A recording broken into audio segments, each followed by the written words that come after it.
والصلاة لأهله والسلام لأهلها اما بعد. سب سے پہلے تمام مومنین کرام اور علماء کرام کی خدمت میں میری جانب سے سلام عرض ہے. اور مجھے جو آپ حضرات کے سامنے اپنی رائے یا خیال کے اظہار کا موقع دیا گیا ہے، اگرچہ حقیقت حال یہ ہے کہ اس ڈائس سے یا یہاں سے کوئی اپنی رائے پیش کرنے کے بجائے اسلام اور دین اور ائمہ معصومین علیہ الصلوۃ والسلام کے نظریے اور رائے کو پیش کرے تو بہتر ہے. دیکھیے، بہت ہی مختصر لفظوں میں صرف ایک بات مجھے عرض کرنی ہے کہ کسی بھی موضوع پہ کلام کرنے سے پہلے اصول موضوع کو معین کر لیا جائے کہ آیا اس موضوع کا اصول کیا ہے اور کس اصول کے تحت گفتگو کی جائے گی. اس لیے کہ مثلا موضوع اگر عقلیات ہے تو اس میں ہمیشہ مسلمات عقلیات کا سہارا لیا جاتا ہے. اگر موضوع سیاسیات ہے تو اس میں جو سیاسیات میں مسلمات لوگوں نے معین کر دیے گئے ہیں ان پر مبنی دلیل پیش کی جاتی ہے. اگر شریعت ہے تو پھر جو ادلہ شریعہ کہلاتے ہیں ان پر مبنی گفتگو کی جائے. اور یہ بات طے ہے کہ عزاداری کا تعلق نہ عقلیات سے ہے، نہ اخلاقیات سے ہے، نہ سیاسیات سے ہے. اس کا تعلق صرف اور صرف شریعت سے ہے. اور اگر شریعت سے ہے تو اس کا مطلب عزاداری کے ثبوت کے لیے ادلہ شریعہ کی ضرورت پڑے گی کہ ادلہ شریعہ سے ثابت ہو کہ آیا عزاداری پہلے کرنی چاہیے یا نہیں کرنی چاہیے. پھر اگر ثابت ہو جائے کہ کرنی چاہیے تو پھر یہ مرحلہ آتا ہے کہ کیسے کرنی چاہیے. سب سے اہم مسئلہ یہی ہے کہ پہلے تو یہ ثابت ہو کہ آیا یہ عزاداری کرنی چاہیے یا نہیں. اگر یہ ثابت ہو جائے تو یہ سب منزل آتی ہے کہ آیا طریقہ نہج اس کا کیا ہونا چاہیے. آیا وہ نہج کافی ہے جو ہم انجام دیتے ہیں یا ان نہجوں کو، ان طریقوں کو سامنے لایا جائے جسے معصومین نے ہدایت کی ہے یا تعلیم فرمایا ہے، یا انہوں نے جس طریقے سے عزاداری کو انجام دیا ہے ہم اس طریقے سے عزاداری کو انجام دیں. اگر اس کی بات نہیں تو جہاں تک ادلہ شریعہ کی بات ہے، ایک سوال دیجیے محمد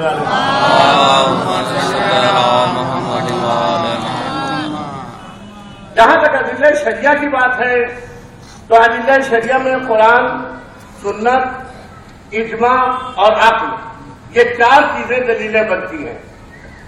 عقل کا میں نے عرض کیا کہ یہاں کوئی دخالت نہیں ہے اور نہ ہی عقلی دلائل الگ سے لائے جا سکتے ہیں، بلکہ صرف عقلی دلائل وہی کافی ہے جسے شریعت نے تائید کی ہو.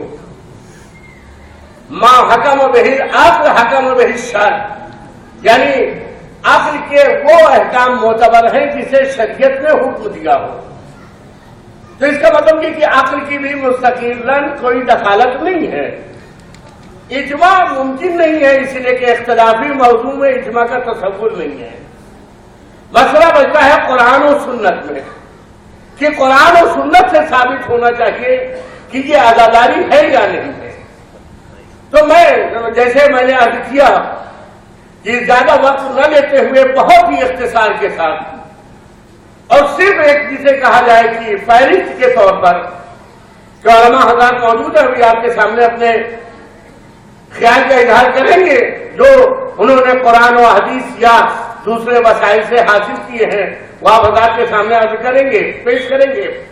مجھے صرف یہ عرض کرنا ہے کہ جتنی بھی محدثین ہیں، خاص کر کے مسند احمد ابن حنبل میں اور اس کے علاوہ دوسرے اہل سنت کی کتابیں ہیں جو موجود ہیں اور دکھائی جا سکتی ہیں کہ جس میں روایتیں موجود ہیں سرکار دو عالم سے متعلق کہ ولادت کے موقع سے لے کر کے آخر وقت تک آپ امام حسین علیہ السلام کے اوپر گریہ بھی کرتے رہے، روتے بھی رہے، آنسو بھی بہاتے رہے اور ماتم بھی کرتے رہے۔ ام سلمہ کہ یہاں ماتم برپا ہوا ان کے گھر میں، ام المومنین جناب عائشہ کے گھر میں، زینب بنت جہش کے گھر میں یا دوسرے ازواج مطہرات کے گھروں میں تقریباً روایتیں اور احادیث جو موجود ہیں وہ دلالت کرتی ہیں کہ سرکار دو عالم ہیں اور ایک حجرے میں جب ان کے اوپر وحی آتی ہے تو کہتے کوئی آنے نہ پائے، لیکن اگر امام حسین آ جاتے ہیں اور وہ ضد کرتے ہیں کہ ہم جائیں گے اپنے نانا کے پاس اور وہ پہنچ جاتے ہیں تو جبرائیل سے دیکھ کر کے کہتے ہیں یا رسول اللہ آپ اسے بہت دوست رکھتے ہیں؟ کہا ہاں، کہا لیکن آپ کی امت اسے شہید کرے گی اور اگر آپ چاہیں تو میں اس زمین کی مشت خاک بھی دے سکتا ہوں۔ اور سرکار دو عالم کو مٹی اٹھا کر کے دی اور سرکار دو عالم نے سونگھا اور کہا واقعاً یہ خاک کرب و بلا ہے۔ طبرانی نے ایک روایت نقل کی ہے کہ سرکار دو عالم کے پاس جب بھی دونوں شہزادوں میں سے کسی کے بھی مقتل کی مٹی دی جاتی تھی تو ہمیشہ سون کر کے بتلا دیا کرتے تھے کیا اس کا تعلق مدینے سے ہے یا کرب و بلا سے ہے۔ یعنی اتنے سرکار دو عالم شدت رکھتے تھے ماتم حسین کے لیے اور گریہ حسین کے لیے۔ اور میں نے عرض کیا کہ سب کے ہاں مسلمات ہے یہ بات کہ سرکار دو عالم نے حسین پر گریہ کیا، اس میں کوئی شک و شبہ نہیں ہے اور یہ ثابت ہے، یہ تو بات نہیں احادیث کی، لیکن اگر دوسرے طرف سے بھی دیکھا جائے تو عقل بھی اس کی معید ہے اور گواہی دیتی ہے کہ ہمیشہ عظیم کارنامے کو یاد رکھا جاتا ہے۔ عظیم کارنامہ جو ہوتا ہے خاندان میں بھی اگر کوئی عظیم کارنامہ انجام دیتا ہے اور کوئی ایسی بات ہوتی ہے تو اس کو یاد رکھا جاتا ہے، نہ کہ اگر قبیلے میں کوئی ایسا فرد پیدا ہو جائے جس نے اگر کوئی ایسا کار نمایاں انجام دیا ہو تو اس کا بار بار تذکرہ کیا جاتا ہے اپنی نسلوں میں تاکہ معلوم ہو کہ ہمارے بزرگوں میں ایسا کوئی تھا۔ اور صرف یہ خبر کے لیے نہیں ہوتے ہیں لوگ، تو میں بات میں کہنا چاہتا ہوں یہ صرف خبر سنانے کے لیے نہیں ہوتا ہے کہ ہمارے خاندان میں ایسے لوگ تھے، یہ کردار انجام دیا، یہ کارہائے نمایاں انجام دیا، نہیں سبق اس لیے دہرایا جاتا ہے بچوں کے سامنے کہ وہ اس سبق سے درس لے کر کے خود اپنے کردار کو سنوارے، اپنے کردار کو سنوارے بنائے۔ یہ کربلا کا واقعہ بھی اس میں کوئی شک و شبہ نہیں ہے، اس سے بڑا کارہائے نمایاں کیا ہو سکتا ہے جس سے دین بھی بچا، قرآن بھی بچا، شریعت بھی بچی، احکام بھی بچے، عقائد بھی بچے، احادیثیں بھی بچی، ساری چیزیں بچی ہیں اسی کربلا کی بدولت۔ تو کربلا کا درس اسی لیے دہرایا جاتا ہے کہ تاکہ کربلا والوں کے واقعات سن کر کے اپنے بچوں کے دل و دماغ میں کربلا کا جذبہ پیدا کر دیا جائے کہ اگر وقت کا کوئی یزید اٹھے تو اس سے مقابلے کے لیے یہ تیار رہے۔ اصل مسئلہ یہ ہے، یہ واقعہ نہیں دہرایا جاتا ہے، یہ صرف کارہائے نمایاں نہیں گنائے جاتے ہیں۔ اصل مسئلہ یہ ہے کہ یہ درس و تدریس کا مرحلہ ہے، اپنے اپنے بچوں کی تربیت کا مسئلہ ہے.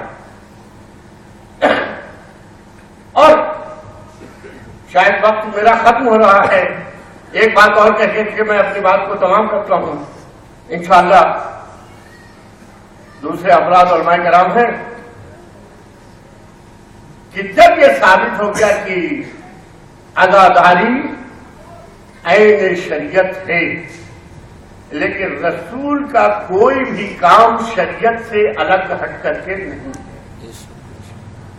یہ دوسروں کے عقائد ہیں، دوسروں کے نظریات ہیں کہ رسول دین میں رسول ہے، دنیا کے لیے رسول نہیں ہے. ہمارے لحاظ سے ہر جگہ پر رسول رسول ہے. اس کے ہاں کوئی نہ دین الگ ہے نہ دنیا الگ ہے. یہ ہماری فکر الگ ہے کہ ہم نے اسے جدا کر دیا. وإلا رسول کی نگاہ میں نہ دنیا الگ ہے نہ دین الگ ہے. تو جو سرکار دو عالم نے انجام دیا، جس سیرت کو اپنایا، وہ بہرحال امت مسلمہ کے لیے ثابت ہے، مستحسن ہے اور باعث ثواب ہے. اب باعث ثواب اگر ہے، یہ ثابت ہو گیا، تو اب مسئلہ آتا ہے کہ آیا یہ طریقے عزاداری کیا ہونی چاہیے، ہم کس نہج سے منائیں. تو اگر اس بات کو سامنے رکھا جائے تو عزاداری کے چند طریقوں سے تقسیم کی جا سکتی ہے. ایک تو وہ عزا جو فطری طور پر انجام دی جاتی ہے، رونا، گریہ کرنا، آنسو بہانا، نوحہ پڑھنا، مرثیہ کرنا، یہ سب وہ ہیں جو فطری تقاضے ہیں. اس کو سمجھایا نہیں جاتا ہے، بتایا نہیں جاتا ہے. ہم اپنے سماج و معاشرے میں بھی دیکھ سکتے ہیں کہ اگر کوئی عزیز رخصت ہوتا ہے اور جاتا ہے اس دنیا سے، تو بچے سے کہا نہیں جاتا تم بیٹا رو، تمہارا باپ چلا گیا ہے، مگر تمہاری ماں رخصت ہو گئی ہے، تمہارا بھائی چلا گیا ہے. رونے کے لیے بتلایا نہیں جاتا ہے، نہ سمجھایا جاتا ہے، نہ درس دیا جاتا ہے، بلکہ خود بخود بچہ روتا ہے. اس کا مطلب اللہ نے جدائی کے موقع پر فطرت میں لکھا ہے رونا، فطرت میں رکھا ہے. اور جب فطرت میں رکھا ہے تو فطرت کی مخالفت غیر انسان ہی کر سکتا ہے، انسان نہیں کر سکتا ہے. فطرت کی مخالفت انسان نہیں کر سکتا ہے، غیر انسان ہی کر سکتا ہے. اگر یہ بات فطرت میں ہے کہ کوئی مر جائے تو نوحہ پڑھا جاتا ہے، ماتم کیا جاتا ہے، گریہ کیا جاتا ہے، آنسو بہایا جاتا ہے، مرثیہ پڑھا جاتا ہے. اور ایک دوسری بات یہ کہ اپنے ثبوت کے لیے کہ اگر فطری تقاضے نہ ہوتے تو ماحول، خطے، قوم، اقوام اس کی وجہ سے نظریات بدلتے رہتے ہیں. مثلا ہندوستان میں رویا جاتا اور یورپ والے نہ روتے، امریکہ میں آنسو بہایا جاتا، جاپان والے گریہ نہ کرتے. لیکن نہیں، نہ زبان کا کوئی فرق ہے، نہ قوم کا کوئی فرق ہے، نہ نظریات کا کوئی فرق ہے، نہ عقائد کا کوئی فرق ہے، بلکہ ہر قوم، ہر فرد اگر کوئی چھوٹتا ہے تو روتی ہے. اس کا مطلب یہ ہے کہ یہ رونا دلیل ہے کہ یہ پروردگار نے فطرت کے اندر بدیت فرمایا ہے. ایک عزاداری کی قسم یہ ہے، اور میں نے بتایا کہ یہ نہج، یہ طریقہ وہ ہے جس سے کوئی شخص انکار نہیں کر سکتا ہے. دوسرے بشری مصنوعات ہیں جس میں علم، تابوت، زری، ہماری تعزیہ، یہ ساری چیزیں آتی ہیں کہ ان کو بشر نے، ہم نے تشکیل دیا ہے اور رونے کا ذریعہ قرار دیا ہے. اصل ہدف علم نہیں ہے، معاف کیجیے گا، اصل ہدف تعزیہ نہیں ہے، اصل ہدف زری نہیں ہے، بلکہ یہ ذریعہ گریہ ہے. یہ ذریعہ گریہ ہے، یہ اصل نہیں ہے. یہ ہماری بھول ہے کہ اصل کو چھوڑ کر کے ذریعہ کو اصل مان لیا ہے. اس کا مطلب یہ ہے، میں بہت ہی جلدی اس کا مطلب یہ ہے کہ صرف وہی علم، تابوت و زری اسلام کی نگاہ میں، دین کی نگاہ میں مستحسن ہو سکتے ہیں یا مستحسن ہیں جو گریے کا سبب بنے. ہاں یہ بات مجھے یاد رکھیے گا، جو گریے کا سبب بنے وہی چیزیں جو خدا نہ خواستہ گریے کا سبب نہ بنے ان کو عزا میں شامل نہیں کیا جا سکتا ہے. یہ دوسری چیز ہوئی. تیسری چیز اعمال خیر، عزا میں وہ بھی شامل ہے. اس میں مثلا تبرک ہے، یہ نذر ہے، کبیر ہے، یہ ساری چیزیں وہ ہیں جو اعمال خیر ہیں. اور ان کے لیے کوئی ضروری نہیں ہے کہ صرف محرم میں یا چہلم میں یا مسجد کے بعد ہی ہو، بلکہ جب بھی یہ منعقد کی جائیں گی کرنے والے کو خداوند عالم اجر سے نوازے گا. موسم کی شرط نہیں ہے اس میں. چوتھی چیز شدت ہے، شدت تاثر جو گریے میں شامل ہے کہ جب انسان کے اوپر بہت زیادہ شدت طاری ہو جاتی ہے اور اس شدت کو ظاہر کرنے کے لیے انسان ایسے وسائل و طرق استعمال کرتا ہے اور ایسے ذرائع استعمال کرتا ہے جسے انسانیت لائق تحسین نہیں سمجھتی، جیسے خون کا بہانا، قضا کرنا، شمشیر زنی کرنا، اسی کے مثل چیزیں ہیں جو دوسری اقوام بہتر نہیں سمجھتی ہیں. اور پانچویں چیز جو آخری چیز ہے کہ اس عزاداری میں وسائل غم اور دوسروں کے مطلع کرنے کے لیے وسائل فراہم کرنا. اور اس میں جتنی چیزیں ہیں یہ پوسٹر، بینر، یہ ساری چیزیں آتی ہیں. اب عزیزو یہ 5 چیزیں ایسی ہیں جو عزاداری میں شامل ہیں ہمارے سماج و معاشرے میں. اب ہمیں یہ دیکھنا پڑے گا کہ یہ 5 چیزیں آیا اسلام بھی ان کی تائید کرتا ہے یا نہیں کرتا ہے. اگر اسلام تائید کرتا ہے تو ہم اس پر عمل کریں، اگر اسلام تائید نہیں کرتا تو ہم عمل نہ کریں. ایک آخری بات جو میرے کلام کا تتمہ بھی ہے کہ یہ بات طے ہے، میں نے عرض کیا کہ نہ اس کا عقل سے تعلق ہے، نہ سیاست سے تعلق ہے، نہ اخلاق سے تعلق ہے، شریعت سے تعلق ہے. شریعت کا مطلب یہ کہ عبادت ہے. یہ عزاداری ہماری حقیقتاً عبادت ہے، لیکن ثواب ہمیشہ عبادت میں ملتا ہے اور یہ عزاداری ہماری عبادت ہے. لیکن عزاداری میں عزیزو ایک چیز شرط ہے، علماء موجود ہیں ابھی آپ کے سامنے تشریح کریں گے کہ عبادت کے لیے توقیفی ہونا شرط ہے. یعنی جیسے کہا گیا ہے، جیسے بیان کیا گیا ہے، نہ اس میں ہم کمی کر سکتے ہیں نہ زیادتی کر سکتے ہیں. مثلا نماز عبادت ہے، سجدہ بہت اچھی چیز ہے، لیکن 2 کے بدلے 3 نہیں ہو سکتے. رکوع بہت اچھی چیز ہے، لیکن 1 کے بدلے 2 نہیں ہو سکتے. جتنی نماز پڑھی جائے بہت اچھا ہے، لیکن 2 رکعت نماز صبح 3 نہیں ہو سکتی. اسی طریقے سے نہ زیادتی ہو سکتی ہے نہ کمی ہو سکتی ہے. عزیزو یہ عزا خالص و خالص عبادت ہے، عبادت سمجھ کر کے انجام دیجیے. نہ اس کے اندر کوئی کمی کیجیے، نہ اس کے اندر کوئی بیچی کیجیے، نہ زیادتی کیجیے. یہی ہمارے عین عبادت ہوگی.